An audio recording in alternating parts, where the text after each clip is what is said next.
ភាគសលៀប$2,000របស់លោក Donald Trump តើអ្នកណាខ្លះមានលក្ខណៈសម្បត្តិគ្រប់គ្រាន់អាចទទួលបានហើយអ្នកនឹងទទួលបានតាមរបៀបណានេះបើយោងទៅតាមសារព័ត៌មាន Go Banking Rate ដែលចេញផ្សាយនៅថ្ងៃទី27ខែវិច្ឆិកាប្រធានាធិបតី Donald Trump ចង់ផ្ដល់ការជំរុញផ្នែកហិរញ្ញវត្ថុដល់អ្នកបង់ពន្ធជនជាតិអាមេរិកលោកបានចូលទៅបង្ហោះនៅក្នុងបណ្ដាញសង្គម Truth Social ដើម្បីស្នើឲ្យមានការបែងចែកប្រាក់ចំនួន$2,000ក្នុងម្នាក់ៗដោយមិនរាប់បញ្ចូលអ្នករកចំណូលបានខ្ពស់នោះឡើយប្រធានាធិបតីបានពន្យល់នៅក្នុងការបង្ហោះមួយដាច់ដោយឡែកនៅលើបណ្ដាញសង្គម Truth Social ថា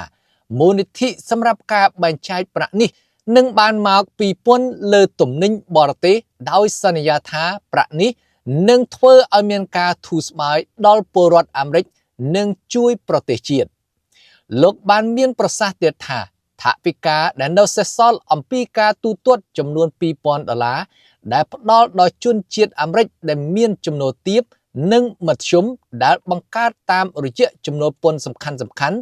ដែលប្រមូលបានអំពីប្រទេសដទៃទៀតនឹងត្រូវបានដឹកនាំទៅរកការកាត់បន្ថយបំណុលជាតិដ៏មានន័យខណៈពេលដែលលោក Trump បានសន្យានឹងផ្ដល់ភាគសលៀបចំនួន$2,000ព័ត៌មានលម្អិតមិនទាន់ច្បាស់លាស់ប៉ុន្តែរដ្ឋបាលរបស់លោកក៏បានផ្ដល់ព័ត៌មានថ្មីៗមួយចំនួននេះជាអ្នកដែលអាចមានលក្ខណៈសម្បត្តិគ្រប់គ្រាន់និងរបៀបដែលជនជាតិអាមេរិកអាចនឹងទទួលបានតើភាគសលៀបនឹងកើតឡើងមែនដែរឬទេនេះបើយោងទៅតាមកាសែត USA Today បានរាយការណ៍ថាលេខាធិការសារព័ត៌មានសេតវិមានលោកស្រី Karoline Leavitt បាននិយាយថាលោក Donald Trump នៅតែមានការបដិញ្ញាចិត្តចំពោះគំនិតនេះលោកស្រីបានមានប្រសាសន៍ថាបច្ចុប្បន្នយើងកំពុងតែស្វែងយល់អំពីជម្រើសផ្លូវច្បាប់ទាំងអស់ដើម្បីសម្រេចវាលោកស្រី Leavitt ក៏បានបញ្យល់ថាខ្ញុំអាចបញ្ជាក់ជូនអ្នកថាប្រធានាធិបតីបានបញ្ជាក់យ៉ាងច្បាស់ថាលោកចង់ធ្វើវាឲ្យកើតឡើងមែនហើយដូច្នេះក្រុមទីប្រឹក្សាសេដ្ឋកិច្ចរបស់លោកក៏កំពុងតែពិនិត្យមើលវាផងដែរ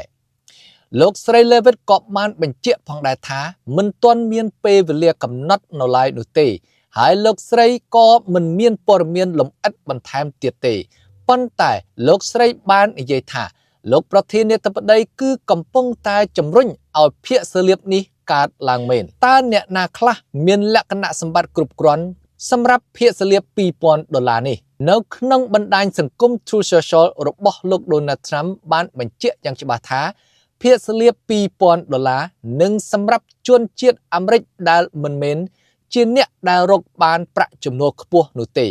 ប៉ុន្តែមិនបានបញ្ជាក់អំពីកម្រិតចំណូលពិតប្រាកដដែលត្រូវការដើម្បីឲ្យមានលក្ខណៈសម្បត្តិគ្រប់គ្រាន់នោះទេទោះជាយ៉ាងណាក៏ដោយលោក Scott Bessent រដ្ឋមន្ត្រីក្រសួងរដ្ឋាភិបាល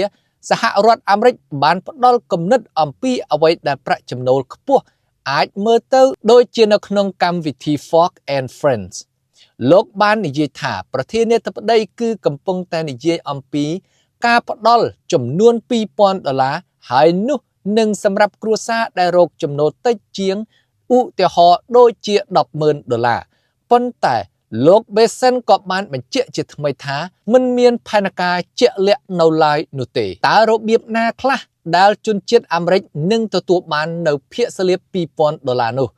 យោងតាមលោក Bessent ដែលបានបង្ហាញខ្លួននៅក្នុងវគ្គមួយនៃកម្មវិធី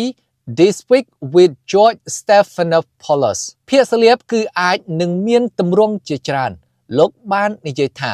លោកមិនទាន់បាននិយាយជាមួយនឹងលោកប្រធានាធិបតី Donald Trump អំពីភាគសលៀបនោះទេប៉ុន្តែ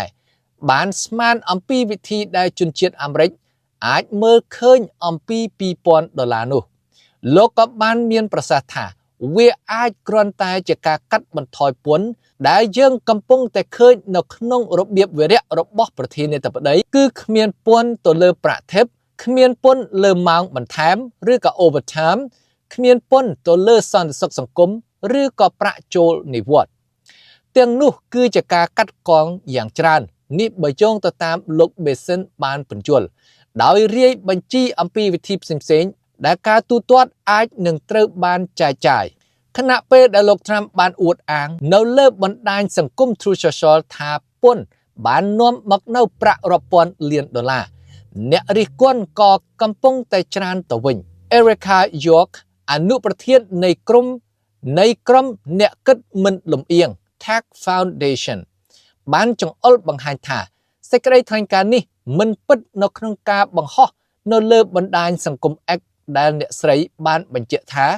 នឹងមានការខ្វះខាតនៅថវិកាប្រសិនបើភាគស្លៀបត្រូវបានអនុវត្តជាមួយនឹងដែនកំណត់ចំណូល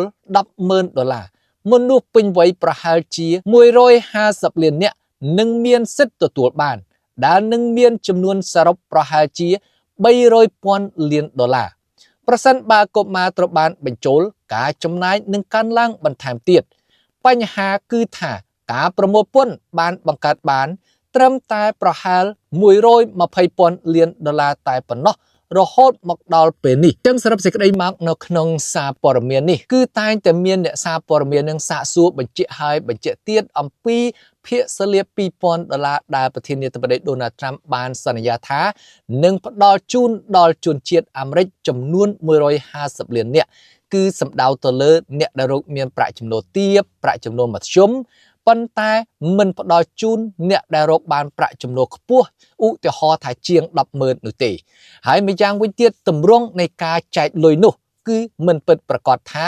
នឹងចែកទៅតាមដោយកាលពីមុនគឺ stimulus check ឬក៏ direct deposit ចូលទៅក្នុង bank របស់បងប្អូននោះដែរសូម្បីតែលោក Scott Bessent នឹងក៏មិនច្បាស់លាស់អំពីទម្រង់នៃការចែកលុយនោះដែរមិនដឹងថាគ្រាន់តែជាការកាត់ពន្ធមិនដឹងថានឹងផ្ដល់ជាលុយសុទ្ធឬក៏ជាផ្ដល់ជា direct deposit ចូលទៅក្នុង bank ឬក៏គ្រាន់តែជាការកាត់បន្ថយនៅពន្ធដូចជាពន្ធទៅលើ tip ពន្ធទៅលើovertime ឬក៏កាត់បន្ថយពន្ធទៅលើអ្នកចូលនិវត្តន៍ឬក៏ social security នោះទេដោយសារតែមូលហេតុនេះហើយបានជាមានអ្នកអះអាងឬក៏អ្នករិះគន់ជាច្រើនថាតើនឹងបានលុយមកពីណាដើម្បីចែកដល់ប្រជាជនអាមេរិករហូតដល់ទៅ150លាននាក់ក្នុងម្នាក់នឹងទទួលបាន$2,000នោះដោយសារតែការប្រមូលពន្ធរបស់លោក Donald Trump នាពេលបច្ចុប្បន្ននេះគឺមិនទាន់បានរហូតដល់ទៅ$300,000 លាននោះទេគឺមិនទាន់បាននោះទេតែកាលពីសប្តាហ៍មុនប៉ុន្តែនៅក្នុងការអះអាងរបស់លោក Donald Trump ក៏បាននិយាយផងដែរថាការចែកភាគសលៀបនោះគឺមិនមែននឹងបាននៅពេលឥឡូវនេះទេវាអាចនឹងបានដល់ទៅពាក់កណ្ដាលឆ្នាំ2026ឬក៏ចុងឆ្នាំ2026នោះផងដែរមូលហេតុនេះគឺជាការពន្យាពេលដើម្បីធ្វើការប្រមូលពន្ធនឹងបន្ថែមទៀតដើម្បីឲ្យបានគ្រប់ចំនួនហើយនឹងគ្រប់គ្រាន់សម្រាប់ប្រជាជនអាមេរិកក្នុងម្នាក់នឹងអាចទទួលបាន$2,000នោះហើយបើសិនជាលោក Donald Trump នៅតែបដិញ្ញាចិត្តថាគាត់ត្រូវតែផ្ដល់ឲ្យឬក៏ត្រូវតែធ្វើឲ្យបានសម្រេចនោះគឺផែនការរបស់គាត់នឹងគឺអាចនឹងសម្រេចរហូតដល់ទៅពាក់កណ្ដាលឬក៏ចុងឆ្នាំ2026ហើយបើសិនជាបងប្អូនយល់ឃើញថាបងប្អូននឹងអាចទទួលបានឬក៏ជាការនិយាយមិនពិតប្រាកដរបស់ប្រធានាធិបតីនោះបាទកុំភ្លេចសរសេរ comment នៅខាងក្រោមដើម្បីជាការបញ្ចេញនៅការយល់ឃើញរបស់បងប្អូនហើយចុចចុងក្រោយក៏កុំភ្លេចជួយចុច like ហើយនិងចុច subscribe ផង